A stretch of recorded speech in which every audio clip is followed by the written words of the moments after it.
Con 35 minutos, esto es Proyecto Puente Periodismo Diferente. A ver, tenemos tres datos duros muy fuertes. Embarazos de adolescentes de 10 a 15 años, niñas de 10 a 14 años, 60 el año pasado. De 15 a 19 años tenemos a 2.940. Segundo lugar en delincuencia juvenil, Sonora, según datos duros del ITAMA. En Sonora también consumen alcohol, son bebedores frecuentes, 503,000 sonorenses, y compulsivos con problemas, 85,000 adictos. ¿Frente a qué estamos y por dónde empezar, Felipe Mora? Datos duros. Y aparte Cajeme, entre las 50 ciudades más peligrosas del mundo. La otra agenda, los focos rojos, los que nadie ve y no se debaten. Felipe. ¿Qué tal, Luis Alberto? Buenos días. Pues mira, yo me he dado cuenta que en el proyecto Puente, con regularidad se están abordando 4 problemas fundamentales. Uno, adicciones; otro, problemas con sobrepeso y obesidad; otro que incluye inseguridad, violencia y delitos; y otro, embarazo en adolescentes. Son problemas recurrentes.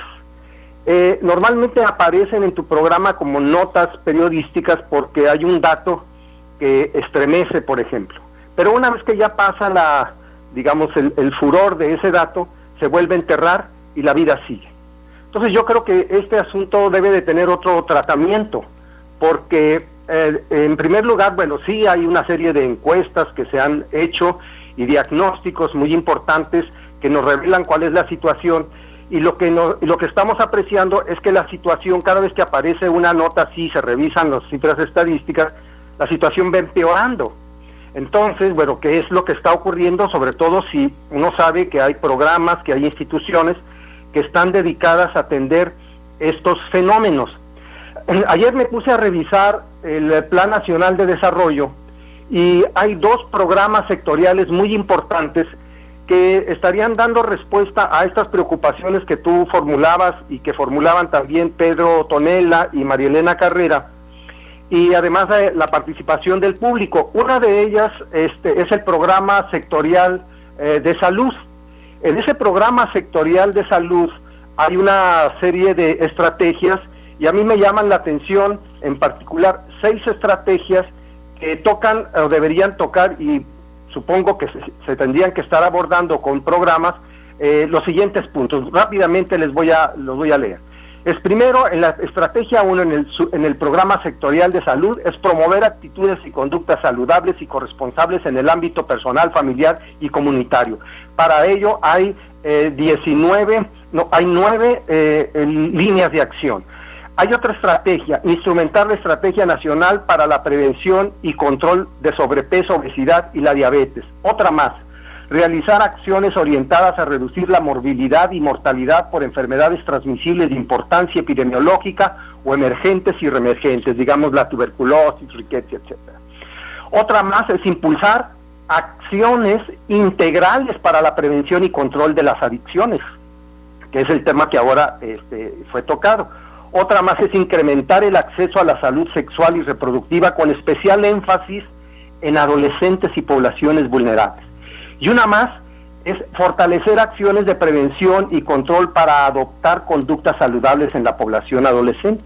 O sea que por estrategias y por elementos establecidos en los planes y en los programas sectoriales, pues ahí está. Entonces lo que tenemos que ver es si estas líneas de acción, traducidas en un conjunto de medidas, se están llevando a cabo y de qué manera, y eso significaría estar haciendo una evaluación permanente.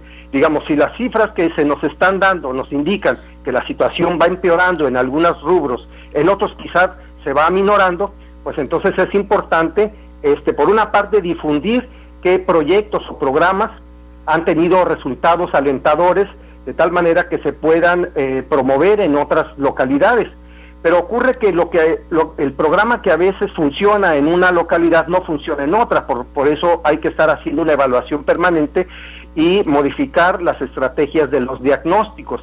Entonces, esa réplica tiene que estar en función también de hacer buenos diagnósticos.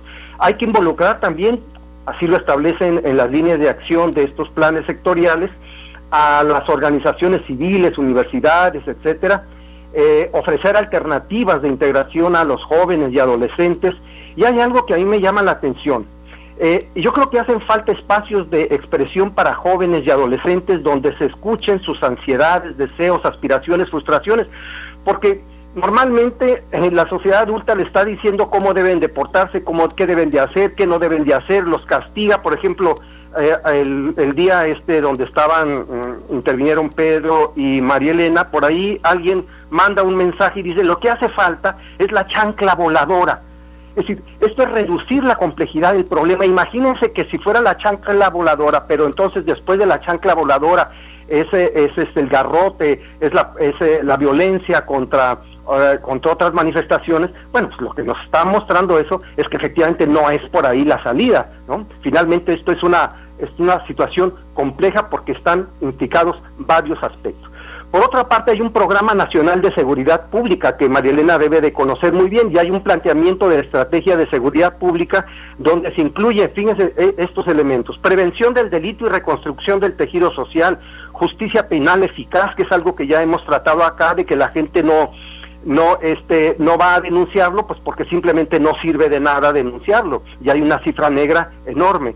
Profesionalización y fortalecimiento de los cuerpos de policía, transformación del sistema penitenciario, promoción y articulación de la participación ciudadana, cooperación internacional, información que sirva al ciudadano, coordinación entre autoridades. Ayer señalaba el procurador, y lo revelaba con toda crudeza y honestidad, que faltaba coordinación entre instancias de los gobiernos, y el Plan Nacional de Desarrollo insiste mucho en que deben coordinarse pues la Secretaría de Salud con la Secretaría de Seguridad Pública, con la de Economía, etcétera, simplemente por una razón, porque para un fenómeno como el de la violencia se ve atravesada por tres subsistemas importantes, como puede ser la economía, la familia y la educación. Entonces hay un entorno complejo al que hay que tender y comprender cada vez mejor. Entonces yo la verdad, sí, cuando aparecen estas cifras y la sociedad, como decía por ahí un cartón de hace tiempo, la horrorosa sociedad se horroriza de los horrores que ocurren en ella misma, pues entonces hay una manifestación de inconformidad, molestia, etcétera. Entonces yo creo que esto lo tenemos que abordar de otra manera, hacer evaluaciones permanentes, ver qué es lo que efectivamente está fallando, si los datos nos están indicando que las cosas no van bien. Por otra parte, con esto, termino esta sección. Yo creo que hay que hacer también una lectura muy especial de las encuestas, porque normalmente, en los medios de comunicación se dan las cifras que llaman la atención, pero ya cuando uno se pone a analizarlos con cierta detenimiento, pues se encuentra que hay, no necesariamente lo que la prensa o los medios están diciendo a propósito de un fenómeno, hay que matizarlo, ¿no? Entonces, esto que se decía efectivamente, que la población está consumiendo o está probando el alcohol a temprana edad, bueno, eso no quiere decir necesariamente que ya tenemos una población alcoholizada. Entonces, cuando vemos, por ejemplo, cuál es el comportamiento en la encuesta nacional de adicciones del 2011, si no mal recuerdo, bueno, ahí podemos analizar otras cifras interesantes a propósito de que hay una población, sí, que está, en términos relativos, que está en una situación de un consumo o de una adicción importante. Pero hay otro dato también muy importante que revela también la condición del bebedor. Es decir, por ejemplo, en Sonora hay una población importante, según la misma estadística, no tengo el dato a la mano, que no está bebiendo diariamente, pero el fin de semana que bebe en cantidades enormes. Sí, pues pero eso tampoco necesariamente lo hace, un adicto. Pero claro, sí, se va conformando un determinado comportamiento que, si se une a otros factores, entonces esto puede llevar a otra serie de cosas. También es importante observar las cifras de la población que está siendo atendida en una serie de centros, etcétera, y con qué éxito se están resolviendo sus problemas. En fin, creo que sí estamos ante un problema complejo, y para eso pues se requiere una política de Estado en donde haya una buena coordinación entre todas las instancias, y que digamos, si hay una campaña de permanente, pero esto tiene que ser deliberado para ir viendo dónde están los problemas, cómo se han solucionado, en qué programas han tenido éxito, por qué no se tiene éxito, qué parte está requiriendo de más intervención de la población. Estoy seguro que así como las campañas electorales, en donde se gasta una cantidad impresionante de dinero con tanta constancia, pudiera hacerse una campaña muy dirigida a bajar estos indicadores que tanto Tonela como María Elena nos estaban indicando, creo que se podían tener logros importantes a la vuelta de algunos años. Excelente, Felipe, como siempre, gracias, te agradezco mucho. Hasta luego, Luis Alberto. Corte y volvemos con más informaciones de Campustón y ayudar a los que ayudan. Escuchas